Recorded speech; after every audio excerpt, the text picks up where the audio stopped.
thank you very, very much for joining us this evening. We're very excited to have Jeff Filcik, who will be joining us this evening, and I know that there will be so much good information to learn. I would like to begin with a Lenten prayer from our Shining Lamps book. I know that many of you have this book. I think it is one of the most beautiful publications we have, and I encourage you to just look through the book and find beautiful prayers. So I ask if we could just settle ourselves for a moment. May we walk paths of reflection and quiet, contemplating our call to be people of mercy. May we walk paths of humility, seeking ways to be mercy to those we meet. And may we walk paths of penance and reconciliation, reaching out to those we have hurt, ignored, or marginalized. Amen. As I said, Jeff, we are so happy that you are here with us to share about best board practices. And Jeff is a Mercy husband and father, and he is currently serving in his 7th year on the board of Our Lady of Mercy in Louisville, Kentucky. He was the board chair for the past 2 years and now chairs their advancement committee. Jeff was raised in Cincinnati, and he has called Louisville his home since 1989. He and his wife, Karen, who is also a Mercy graduate, have been married for 43 years. I love that Jeff joined the church in 1996, loves being Catholic, and is grateful for the impact the Sisters of Mercy have had on his life. Jeff, thank you again for joining us, and I will turn this over to you, and I will share our screen. Okay, thank you very much. Welcome, everybody. Bienvenido, Argentina. Thank you for joining us tonight. I've been looking forward to this and really have enjoyed preparing for it. Susan just basically gave most of my introductory information, so that worked out really well. The only thing that she didn't mention is that I am a recovering attorney of about 20 years. And in 2017, I decided to go back to school to Bellarmine University here in Louisville, and I got my master's in teaching. And I tried my hand at teaching high school at one of the local Catholic schools, not Mercy, but one of the local Catholic schools here in Louisville. It was challenging, exhilarating, and terrifying. And to the extent that I had a respect for teachers in the past, it has only been magnified. So that has really kind of helped me in my board positions with the faculty and the respect that I have for the faculty and the administrators and anybody in education. We do have, she said I am a Mercy husband and a Mercy dad. 2 daughters graduated from Mercy. I have 2 granddaughters, hopefully the class of 2032 and 2036 at Mercy Academy. We're working on that right now. So Mercy means a lot to me. I've been an active volunteer in Mercy for about the last 25 years as a parent leader, a fundraising gala chairperson, a board member, and a board chair. I wasn't Catholic growing up. And you may wonder what was the attraction. And the attraction and the reason for wanting to work with Mercy and the sisters is that Mercy gave me the amazing woman that's my wife. Karen had such a wonderful experience at Mercy. There were faculty members and sisters there who transformed her when she was in high school. And I will be forever grateful for that. And the impact on me, my family, and my life, it can't be measured. So hopefully my working with them now is some small repayment for them. In putting this presentation together, it occurred to me, Susan, could you flip the, thank you. It occurred to me that Mercy Education is at an inflection point right now. The sisters are putting a succession plan in place, and I'm not going to go into too much detail about it because I'm sure that we'll all be learning more as the process continues. They're acknowledging their own impending fact that they won't be around forever, and realize that they need to transfer what they do someplace else. And they're working currently with the Vatican to create a new lay-led public juridic person to assume mercy sponsorship for the mercy sponsorship of Mercy Education. And how does that affect us? My law practice focused on estate planning. Mm. And Catherine McCauley's last will and testament bequeathed her property, including the Bagot Street House of Mercy, to her sisters, effectively setting up the continuation of their work by passing the Mercy charism and mission, including Mercy Education, to the Sisters of Mercy. The creation of a new lay-led public juridic person, anointed, is that the right word, Susan? Anointed by the Vatican? Okay. And the resulting transfer of the sponsorship to lay leaders adds our names almost literally to the list of beneficiaries of Catherine's will. We're stepping into the shoes of the sisters, and we will become part of the expanded class of heirs to her legacy. That's an awesome responsibility. And as leaders, we already feel the responsibility that we have. And we, along with the school administration, faculty, and staff, are where the rubber meets the road when it comes to carrying on and living out and modeling on a daily basis the Mercy charism for our students.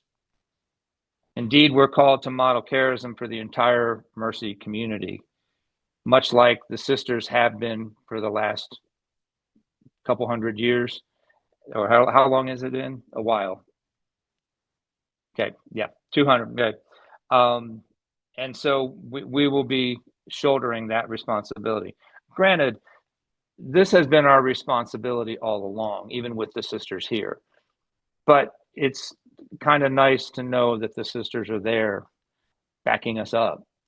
And it's going to be us backing us up. And we won't necessarily, the people on this call won't necessarily feel that right away, but we're going to be interacting with the people who will be conceivably in the next few years once the Vatican appoints the juridic person. So I was wondering, with that increased leadership, where should we go to get the information about what to do? And guess what? We have Catherine McCauley. Not only did she or has she informed the sisters, but she can inform us. So I did some research and I was trying to determine what leadership characteristics Catherine McCauley had that we could use to incorporate in our leadership of Mercy Schools as lay leaders. So, okay, Susan.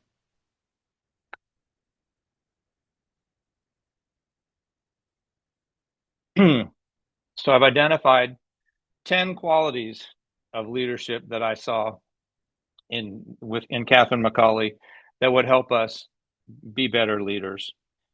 I think they're particularly useful, and I found them to be quite interesting.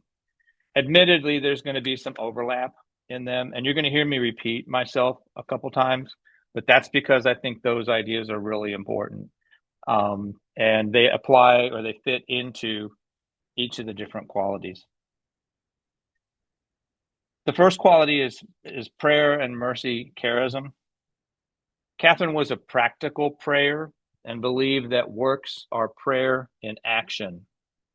She encouraged a life where prayer and action were inseparable. She thought it was more important to, given the time to pray formally or helping someone that needed help, let God be God, and I'm going to go out and help the person that needs help right now. And we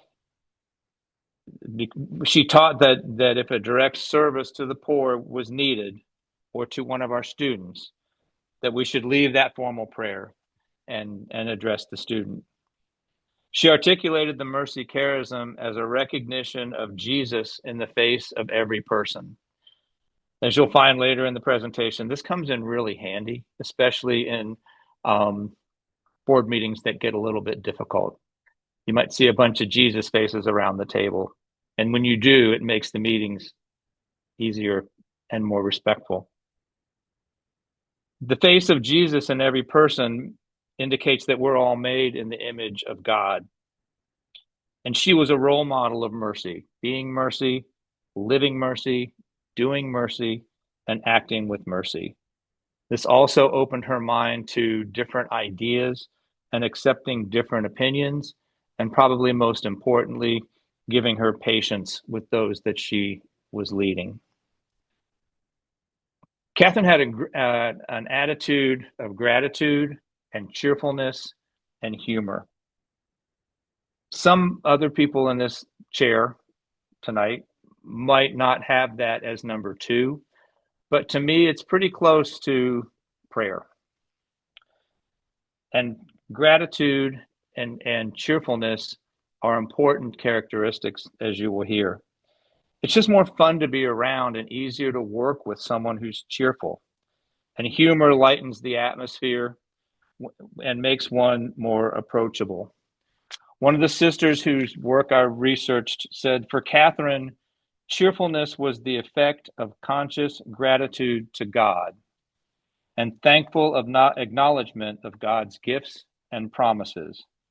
She felt that when we mope around, appear gloomy, and present ourselves as cross draggers and dismal burden carriers, we have lost sight of the gifts of God in ourselves, and others can be of little help to one another.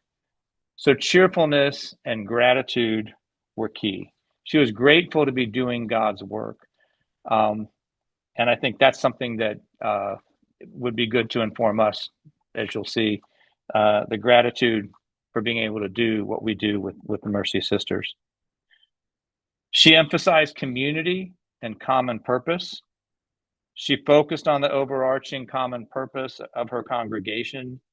It's God's work, she said repeatedly. If we are humble and sincere, God will finish in us the work he has begun. She saw her work as to energize the sisters around their common purpose and make them feel a part of the community, and to let them know and make sure that they knew what they did had significance and meaning. She was a servant leader and humble, and not much more to be said about that. She was there, but she wasn't looking for titles or overt displays of authority. Affection, love, and respect for those we serve. She said, love one another as I have loved you should be engraved on our souls and shown in our whole conduct. Compassion should be our animating principle when undertaking instruction with children and adults, since they are made in God's image. She exercised affectionate leadership. She knew that good leadership makes people feel significant, and that leadership with a caring heart and showing love is more effective than not.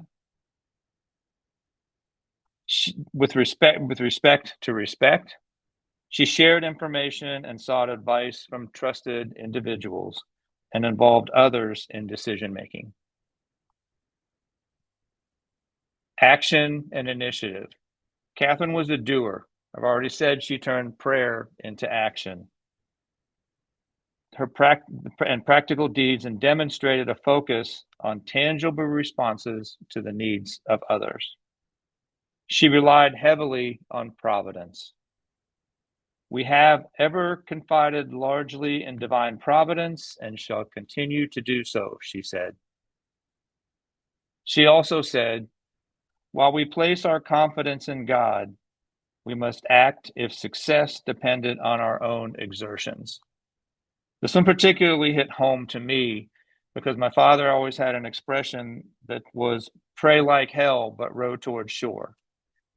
And to see Catherine McCauley articulating the same idea really meant a lot. She also said we can never say it is enough. She was always going to do what needed to be done. And she rarely saw a roadblock or a speed bump that she couldn't or wasn't willing to tackle and overcome. She reminded me of a t-shirt I saw once that said, "Go ahead, underestimate me.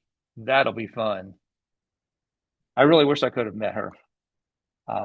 Okay, presence. Catherine was present with her sisters. She was literally among them on a daily basis. She affirmed them, listened to them, and went out of her way to be with them. She realized that being present can be transformative in the lives of those she led and in the relationships that she had with them. Catherine led by example. She walked the walk. It's more effective to teach by example than to preach, she said. Show your instructions in actions as much as you can. Her example was inclusive, other-centered, friendly, welcoming, and authentic. She was strong on empowerment and trust. She empowered others by giving them responsibilities, nurturing them if they had issues, giving them autonomy, and giving them the room to grow and to exercise the talents that she saw in them, even if they couldn't see it in themselves. She engaged in consultative management and autonomous government or governing, and she didn't micromanage.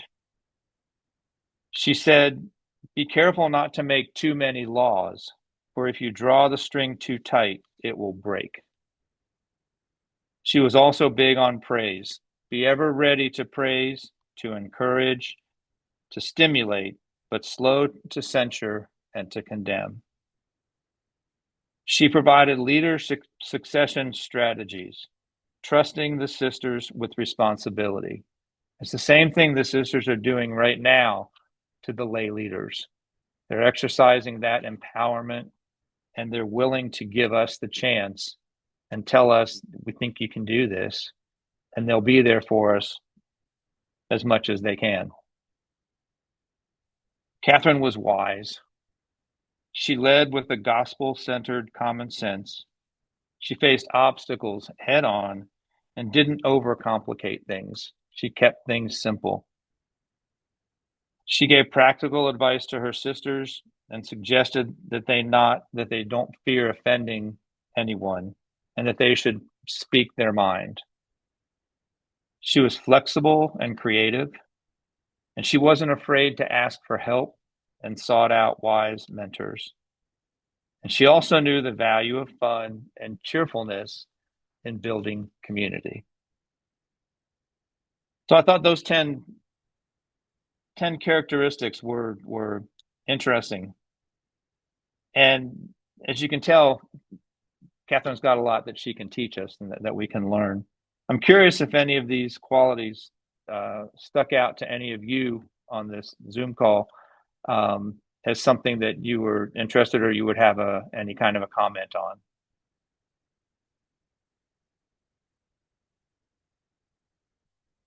No. Okay. Not hearing any. We'll continue. Okay, Susan, please change.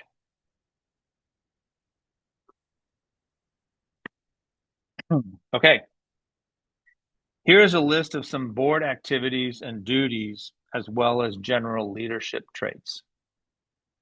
board member attributes and attitude, membership and responsibilities, mercy relationships, presence and participation, meetings, recruitment and orientation, and then miscellaneous because I wasn't sure where else to put them.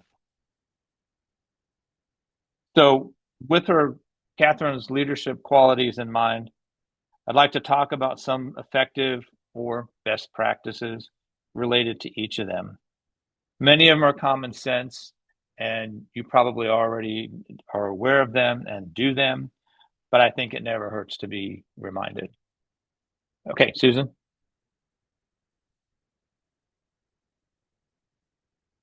Board member attributes and attitude. Guess what number one is? Attitude of gratitude. Um, I think it's important to realize just how blessed we are to be in this role, and that to be grateful for the blessing that it is to be in the situation we're in. Krista McAuliffe, the astronaut, the teacher astronaut who was killed in the Challenger explosion, said, I teach, I touch the future. And while we may not be teachers, we work with teachers and we work with administrators and faculty who are doing that and who will touch the future. So I would say, have a pretty direct link to helping them touch the future with the students that they teach. Be cheerful. Surprised at that one too. Be a light or be the light. I understand that was one of the ideas that came out of the most recent Charlotte leadership meeting. Be the light. Be approachable. Be fun to be around, and be around. Have presence or be present at the school. Show mercy. The next time a fellow board member is really getting under your skin, say, look, I see the face of Jesus, and put the charism to work, and it will work. Maybe not right away. And you might have to say it 2 or 3 times, but it will work. Be prayerful. Pray for each other, the school, and the board's plans. Golden rule. Be the kind of board member that you would like to work with. Do unto others. And I think that goes without saying, but I think it bears repeating. Lead. Have confidence in providence. This expression of placing your confidence in God, but act as if success depends on your own exertion, really, I think, really can be a motivator to keep going. We've got the divine providence. Like, I can't tell you how many times we've had a mercy miracle. Something has come up, and lo and behold, we had a roof problem and we had a bequest that we weren't expecting. Just a variety of things that providence just came through for us. Be action oriented. Don't be afraid to try new things and try new methods. At last year's Charlotte conference, we were told that the phrase "don't be afraid" appears 365 times in the Bible. That's one for each day. So don't be afraid. Step out and do what you think needs to be done. Be creative and responsive to new needs and consider new solutions to old problems. And remember that we can never say it is enough. Be humble and proud. Take a humble, service-oriented approach to your leadership.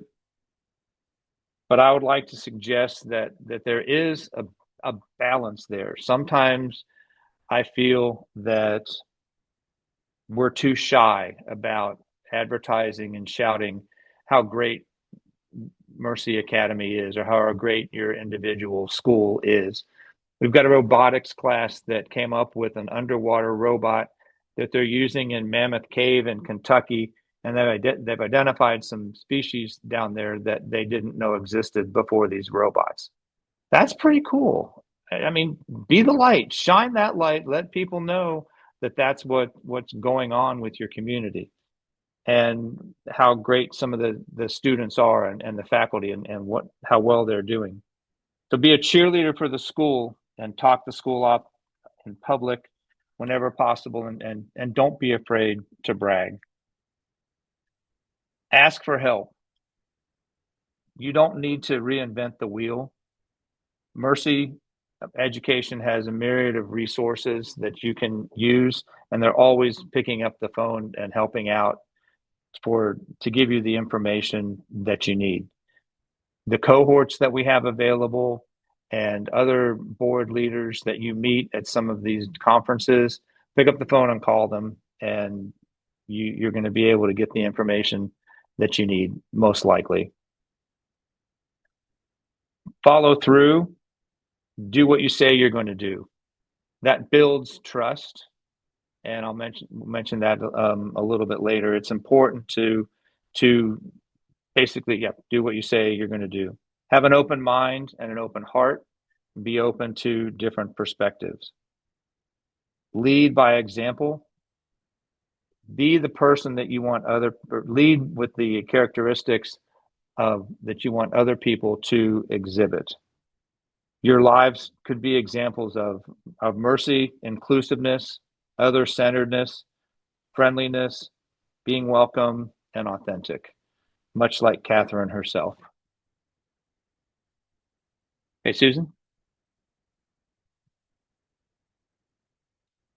Membership and responsibilities. These are a little bit more specific items that I wanted to touch on. Some of these might fall under the category of wisdom because they're just good practices and wise. We have a letter of commitment that we go over and we have each of the board members sign at the beginning of the school year. And it basically just lists the expectations that we have of the board members. Excuse me. Things like to establish a high priority with regard to my attendance at all meetings of the board and committees on which I serve, to come prepared to discuss issues and to be addressed at scheduled meetings, having read and reviewed the agendas and the materials I've received in advance, to work with and respect the opinions of my peers who serve on this board, and to leave my personal prejudices out of all board discussions, to always act for the good of Mercy Academy, to represent Mercy Academy in a positive and support manner at all times and in all places, to observe parliamentary procedures, to refrain from intruding on administrative issues that are the responsibility of the administration, to avoid conflicts of interest, to hold Mercy Academy as a philanthropic priority in my annual giving, and to commit myself personally to nurturing my prayer life. And it says, if for any reason I find myself unable to carry out these duties as best I can, I agree to resign my position as a director. So it just lets them know that we take seriously the responsibilities and that we're expecting everyone to exhibit the same respect and the same behavior. We also have them sign a statement of confidentiality and conflict of interest. Confidentiality is critical in our board conversations. I think we should treat it as if everything that we discuss is confidential. Now, granted, there will be minutes taken and published, but as you'll hear later, less is more when it comes to minutes.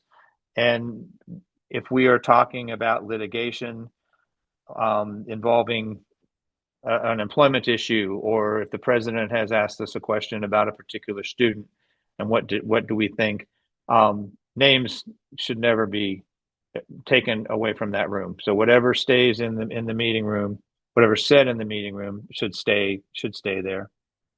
We try to equip the board members on how to respond to questions they might get from about lawsuits or negative publicity on social media or in the news.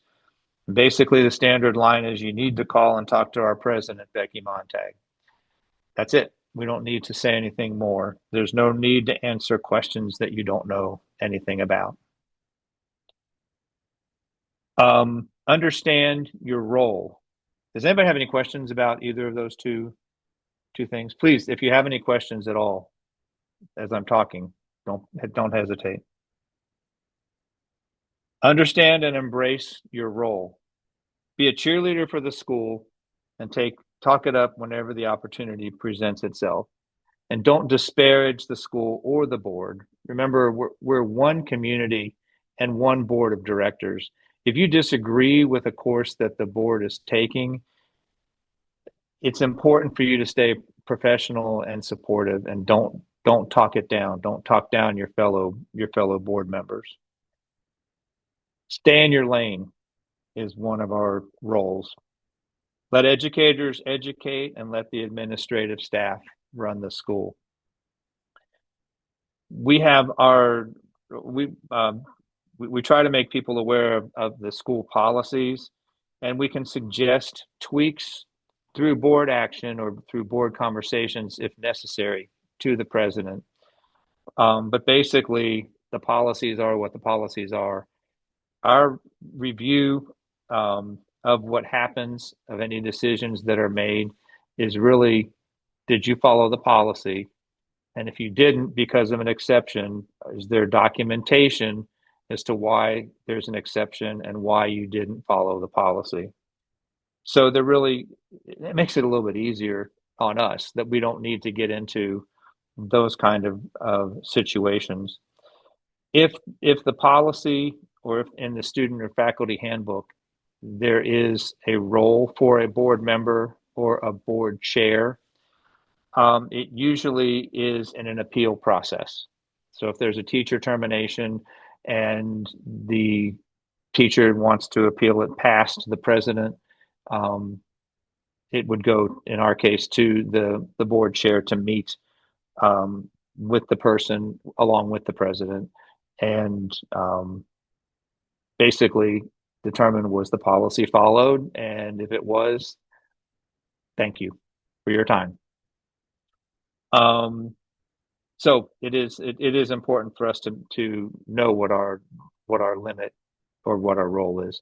Is this? I saw a chat. Was that a question? I thought. Nope. Okay. Basically, we would find it very useful if you could share with us the letter of commitment.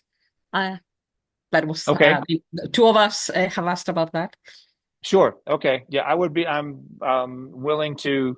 I'll give copies of what I've talked about. I'm going to talk about some other ones as well to Susan, and she can distribute them to anyone who would be interested. Lovely. Thank you for asking. Board evaluations. We give the board the opportunity, the board members, to self-evaluate. It's on SurveyMonkey, and basically it takes the questions or the comments that we had in the commitment letter and says, how are you doing with those? And they have to rate themselves on a scale of 1 to 3. And I was really pleased when I was board chair that they were very honest and had some good thoughts. We also give them the opportunity to respond about how meetings are run and how the board chair is doing. For example, and again, rated 1 to 3. Communication to the board is adequate. Evaluate the general performance of the board. Chair runs meetings efficiently. Chair communication is adequate. And then we have, please provide other discussion topics, suggest ways we can improve the board experience, and then asking for any other questions. And again, they were wonderfully candid and had some really good ideas. So, and we think that the self-evaluation is important, again, because it emphasizes that the commitment that we're seeking from the board members is real. We have a committee structure in place, as I'm sure all of you do as well. We think committees are good because they encourage board engagement, focus, and commitment. And they also provide us with the opportunity to have non-board members that are expert in the fields of whatever the committee is to come and participate. For example, in our operations committee, which is also our finance committee, we have a couple of CPAs, and their input is invaluable. The board meetings themselves are more effective because the reports and minutes from each of the committee meetings are given out as meeting pre-reads before the meeting. And so we can read those and come with questions already prepared if necessary. The bylaws require that we have an executive committee, a mission committee, and a finance committee. We have those, but we also have an advancement committee and a construction committee. We're in the middle of a capital campaign, and we are pretty close to being able to break ground on a new innovation center that we've got going. We're very excited about that. The meetings are held before the board meetings so that there's enough time to get the minutes from the committee meetings to the board members before the meetings. Those meetings, as all of our meetings do, open with prayer, and there is an agenda that is created before the meeting with input from the staff. We have a board portal, which is a password protected site on the Mercy website under the board of directors heading. And we need the password to get in, but it's a one-stop shop for board members. It includes calendars of meeting dates and our phone list, committee memberships, governing documents, the student and faculty handbook, meeting minutes, other information that would be useful for board members, like admissions information, student demographics, things like that. The issue with that is it's labor intensive, or it can be, and we try hard to keep it updated, and it's the kind of thing that you really need to have a gatekeeper there that's responsible for it. And Divine Providence has given us a new gatekeeper, and we think she's going to be superb. We're very excited to have that, because the board portal is a really, we think, good idea to centralize our board information, and that's easy to access for the board members. Succession planning, the things that's what Mercy's doing right now, the sisters with the public juridic person. So we're responsible for the president, and so I think we always try to keep in mind, if Becky got hit by a bus, what would we do?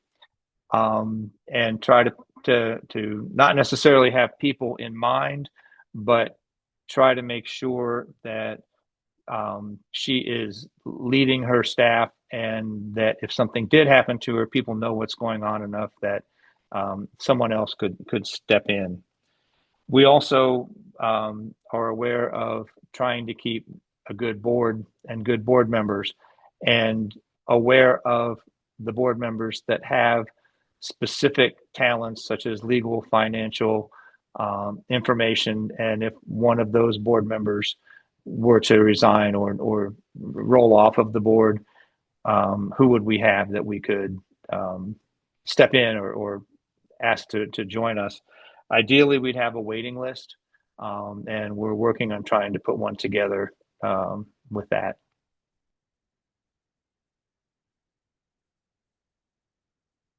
So I didn't say earlier, our current board chair that took over after I was the chair, Teresa Riggs, is on this call, and I wanted to introduce her to you as well. So Teresa, did you have anything to add to the succession planning or anything that I've said so far? Can't hear you. You're muted. She might have to take off that unmute the language part. Oh, okay. She might have to speak. Okay. Teresa, can you take off the unmute or click Unmute the audio, unmute original audio. under the globe or under where it says more at the bottom for Spanish? Not working. No. Okay. Sorry. Okay. We'll figure it out. All right. Okay. If you could change the Sure. slide, please, Susan. Okay. Mercy relationships.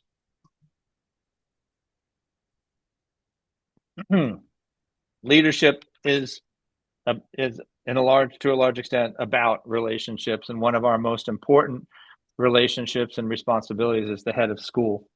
We have ours is president. I'm not sure what some of the other titles are, but some of the things that have worked for us with regards to building a relationship with the head of school. We're very blessed. Becky is an alum, and so she knows Mercy, and she is an incredible cheerleader for Mercy.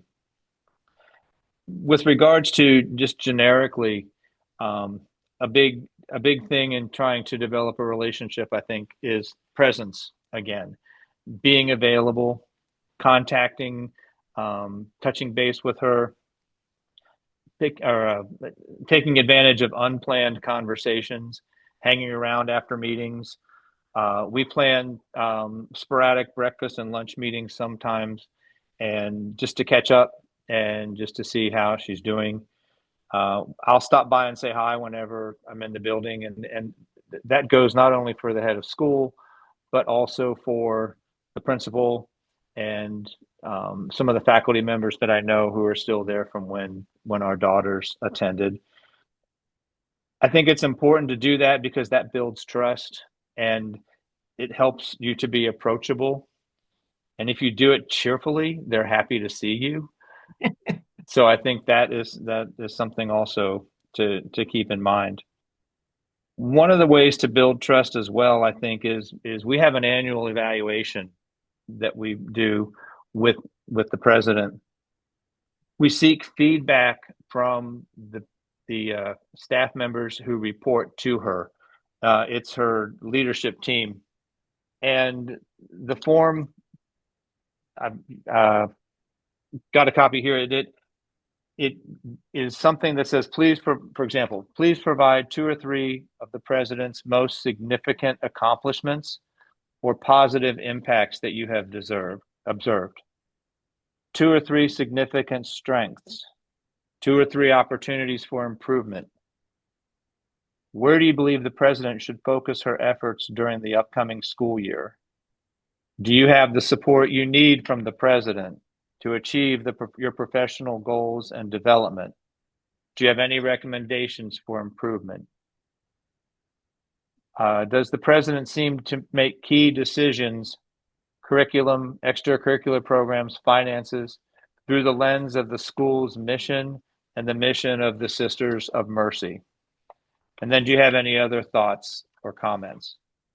When we give these forms to the staff members, we stress that we will keep all of the answers confidential, and that so that they are free to say what they want to say and what they feel like they need to say. Sometimes some of the answers are self-identifying, that if we were to, no matter how we interpret or write the comment for Becky to look at, she's going to know it came from the principal or that it came from the admissions office. But what we'll do then is go back to the person and say, look, this is pretty obvious. It came from you. Are you okay if we attribute it to you? In most cases, the answer is yes. And what that has done is it really has facilitated some communication, some good communication between the staff members and the president herself. When we go back the following year, we will say on the form, here's what you said last year. Has she improved? Wow. Has she done what you thought that she should do? And so that we want them to know that we've listened. We want them to know that we've heard that this is important. Then based on that feedback, we work with Becky and try to set, or work with the president and try to set reasonable goals with incentives that are measurable, that we can see how, so we can track and see how she's doing. And we also try to incentivize her and just to give her the incentive. It was interesting for in our case, there was more of a concern, or Becky was more interested in not financial gain for herself, but money that she could use to pay out to her staff members at the end of the year, because they would have done it was a resource or a pot of money for her to give to them, to thank them for what they had done, because she strongly feels that she can't do her job without them. So my point on that is, it's important, if you're going to incentivize somebody, make sure it incentivizes them, that they really want what it is that you're going to let them have. Contract terms, when it came time to talk about her employment contract, I think it's important to find out if there's anything other than the normal things that they would like to see in their contract. For example, is their cell phone something that they use for school? Do they give out their cell phone number? When Becky says, have them call me if they have any questions, here's my cell phone number, there's an allowance in her contract for some reimbursement on that. There's a mileage reimbursement, and also there's license certification, continuing education. Becky, in our case, is a social worker. That has come in very handy in her work with the students and with the people at Mercy. So that was one of the terms that we agreed to also. So my point on that is, find out what is important to the president and make sure that you've got the things in the contract, so that at some point it doesn't come up later, and it's just easier to talk about it ahead of time. The other constituents that we deal with, the students, the faculty, the administrators, our fellow board members, those are all people that we work with and come into contact with, and essentially are examples for. And I think it's important for them as well to be present and to let them know that they matter and what they do is important. Be responsive to them, and make sure that they know that they really do matter. Communication is important. It goes without saying. Don't let issues fester.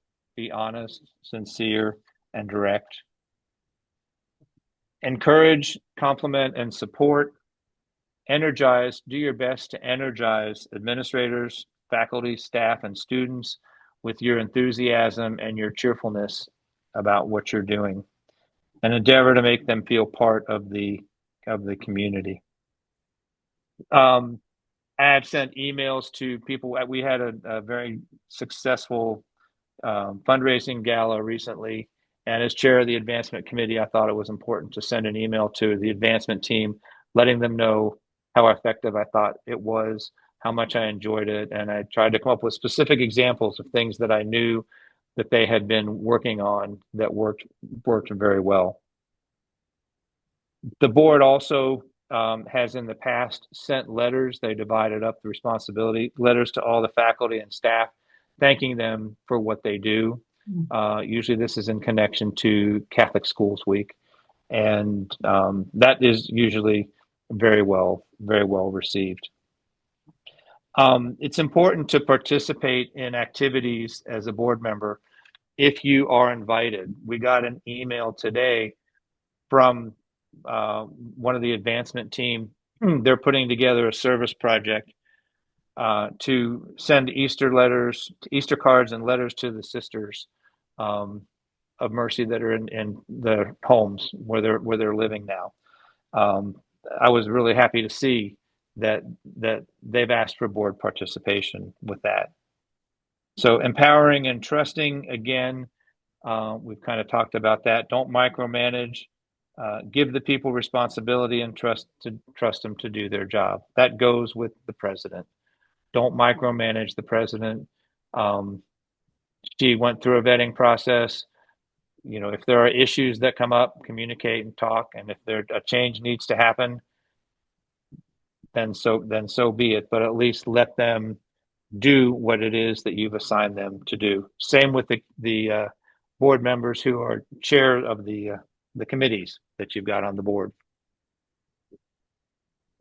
Okay, Susan. I feel like I'm beating a dead horse. Presence and participation. Participate and invite participation. Volunteer to help out at events and invite, for example, with our the benefit off Broadway, the gala, fundraising gala that we have. We have made a concerted effort to invite board member participation, either buy a table or please come or buy a capital prize or donate something for a silent or a live auction. And it's been very effective. I think not only for Mercy's bottom line for the gala, but also the feeling that they are participating and that they are making a difference and that we want them to be involved. Be present. Look for opportunities to be present and to support the school masses, athletic events, theater productions, graduation, and Mercy Day celebrations are all opportunities for you to be at school. Attend faculty luncheons as appropriate. Christmas and at the end of year lunches. The faculty really enjoy, I think, seeing the board members. And in all cases, wear your name tags. If you don't have name tags at your school that identify you as a board member, please get them because they're very effective and they help you stand out and let people know that you indeed are a board member and that you're there. Philanthropy, it is important to support Mercy. We've been playing with the idea of a $1,000 a year minimum expectation. That's something you can either donate yourself, or if you know someone who can donate $1,000, put them in touch with the advancement office. If you can help obtain a corporate sponsorship for an athletic event or for a fundraising gala, that counts too. If you can get someone to purchase a table, that counts too. It doesn't have to be your money. We understand you're giving your time and your talent, but certainly you would know someone who might be able to make a donation to the school. Okay, Susan. Jeff, as I'm switching the slides, I want to bring up, you talked so much about being present, which I think is beautiful. At the gala, I think it is so important for the outside community to also see that the board is present and involved in the day-to-day advancement part of the school. So wearing that badge, being there, going out and meeting is just so vitally important. So thank you for bringing that up. Certainly. And in the past at some of the galas, they have asked for board members attending to stand up. And so that also gives recognition that we're there and being present. Okay. All right. Meetings. We do meetings. We meet a minimum of 4 times a year, with one meeting being devoted to formation. We also hold special meetings as needed, and we have taken votes by email on individual issues that is appropriate for. We meet in the mornings from 8:30 to 10:30, and the only reason I mention that is because I don't know how many people would be interested in that kind of a schedule. We've put it to a vote. Some people have mentioned it'd be nice to meet in the afternoon.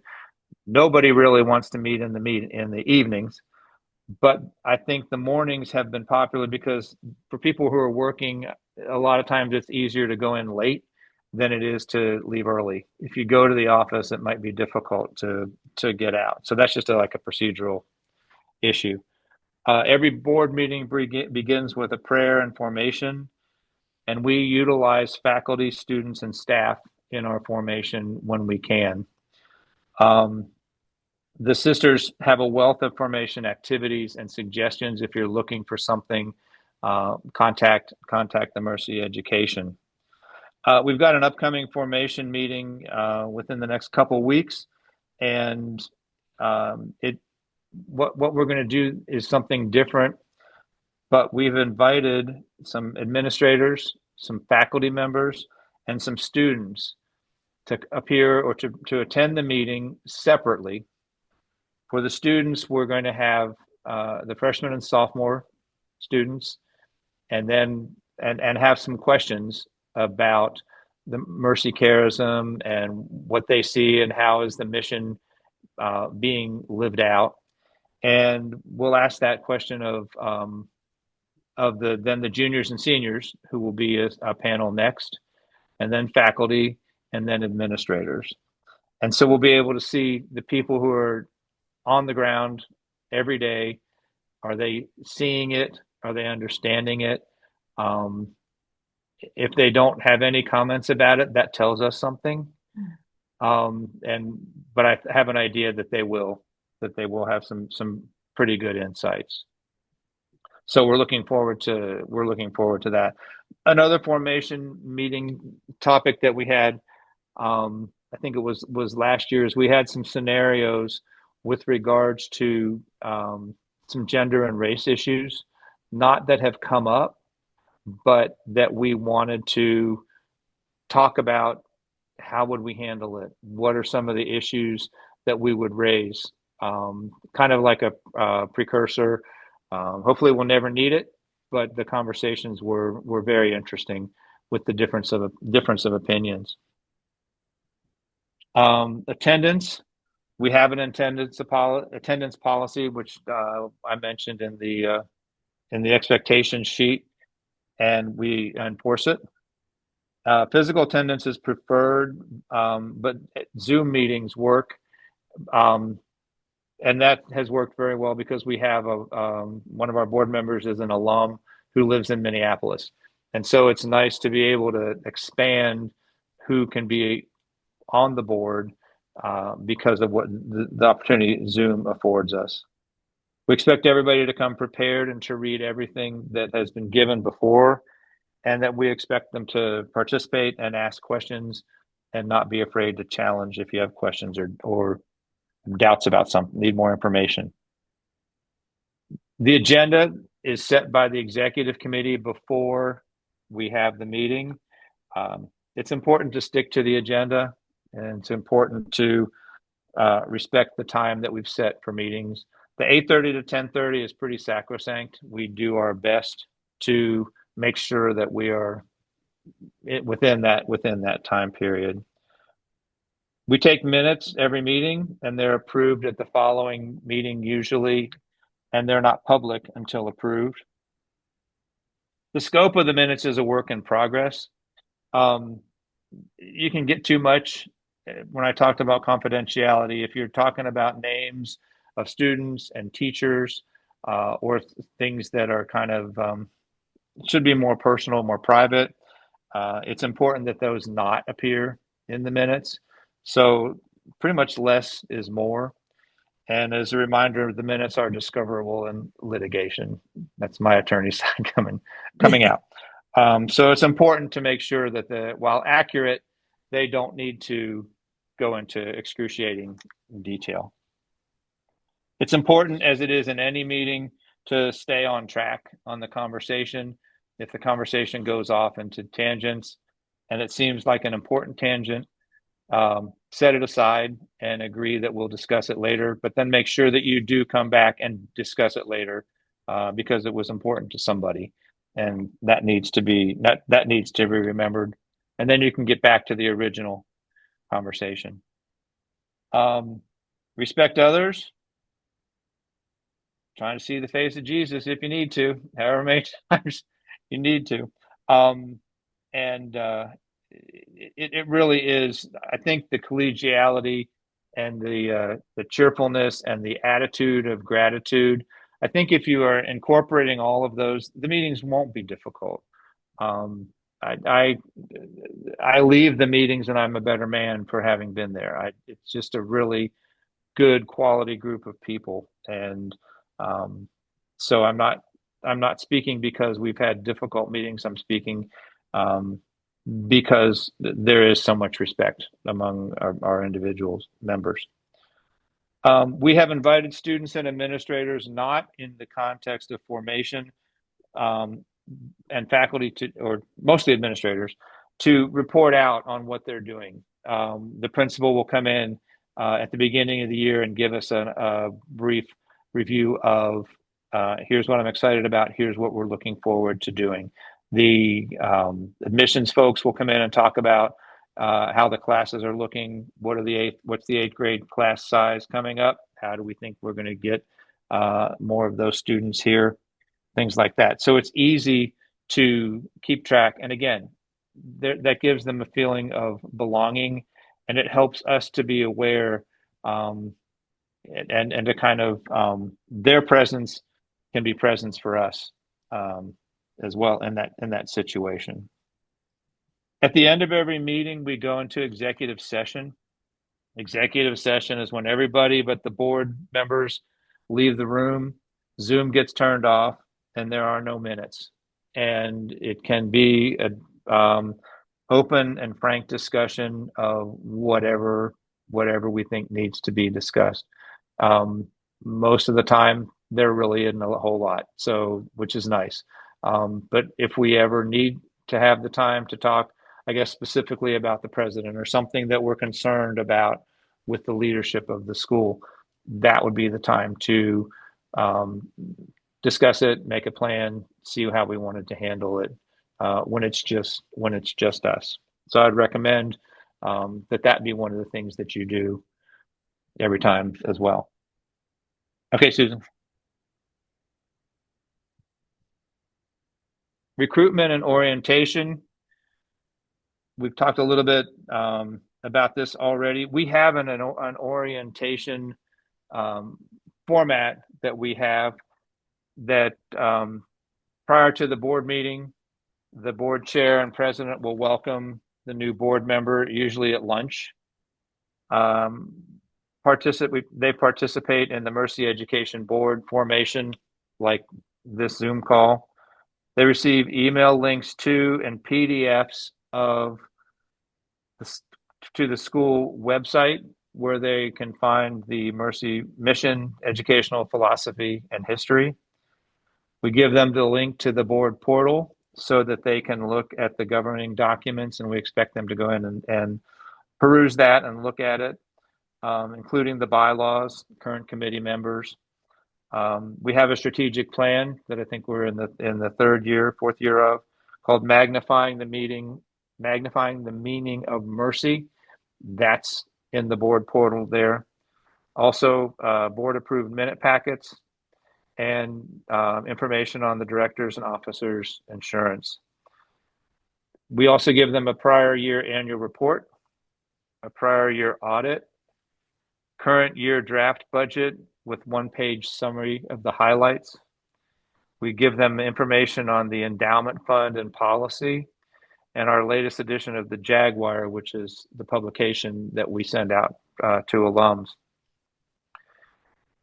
Each individual attends a call with each committee chair to understand the committee purpose, tours the campus with the president and the board chair or co-chair, attends a call initiated by the board chair or co-chair to answer any additional questions, and then the board member commitment form and the confidentiality policy. Throughout the year, then the board chair or co-chair check in with them to see how they're doing. I said that I'd say, you know, that if there were mixed success, there's been mixed success with this just in terms of getting all these things done, especially in terms of the meetings. We do make an effort to meet with them and get to know them and talk to them and make the information. But this is kind of like the goal, and we've done pretty well. We check most of those boxes, but again, it's something that's a very good policy that we buy into and we believe in, and we will try to continue to keep it going the way that it is. Variety of board members. I didn't know if we could say anything else, so this is variety is my word for it. Perfect word. Yeah, okay. We seek a variety of individuals and useful skill sets that are beneficial to the board when we try to select board members. Gender, race, background, alums. We've had good success with alums serving on the board from various classes. And again, out of state is good because we've got the Zoom. Educators, finance, and legal experience are also important and experiences that we look for individuals for the waiting list that we'll be trying to put together. Okay, Susan. Okay, miscellaneous. It's really important to have an attorney on retainer, and not for litigation or things like that, but for things that come up just on a daily basis where you need someone to look at a document real quick or a letter that you want to send. Is this okay? Am I doing something wrong? Can you please help me with this? So we've got an attorney in town that we work with. He's quite good, and we would recommend the same kind of thing. The insurers or the insurance policy that Mercy has for the big stuff, they have attorneys, and that will probably be who you would be working with. Although we have had this attorney that we work with handle some of our litigation with the permission of the insurance company, and that's worked out well. It is always important to have local counsel, I think, representing in any kind of a lawsuit. So that was kind of a miscellaneous thing. I guess you could fit that under wisdom for Catherine McCauley, because it would be wise. It would be wise to be represented. Again, repeating, taking advantage of the resources that Mergy Education provides. The cohorts, the conferences are all invaluable when it comes to getting a feel or being able to internalize the mission. They've got a wealth of resources for documentation, support, financial oversight, formation, and spirituality, and they've been very helpful to me and to us at Mercy Academy.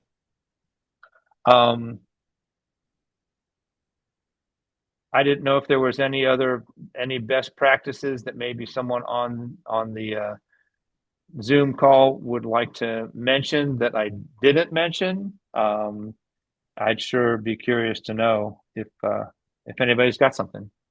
Anything else? Got one more final concluding item. And Susan, I don't think you need to go back to sharing. Okay. Okay. All right. In my research about Catherine McCauley, I discovered a verse, or like a poem that she had written to one of the young superiors in Limerick, Ireland, who might have been having some turbulence a little bit. And this verse, I thought, summed up everything basically that I took all this time to say. So I'd like to read it to you just real quickly. Don't let crosses vex or tease. Try to meet all with peace and ease. Notice the faults of every day, but often in a playful way. And when you seriously complain, let it be known to give you pain. Attend to one thing at a time. You've 15 hours from 6 to 9. Be mild and sweet in all your ways. Now and again bestow some praise. Avoid all solemn declaration, all serious, close investigation. Turn what you can into a jest, and with a few words dismiss the rest. Keep patience ever at your side. You'll want it for a constant guide. Show fond affection every day, and above all, devoutly pray that God may bless the charge he's given and make of you their guide to heaven. Amen. Amen.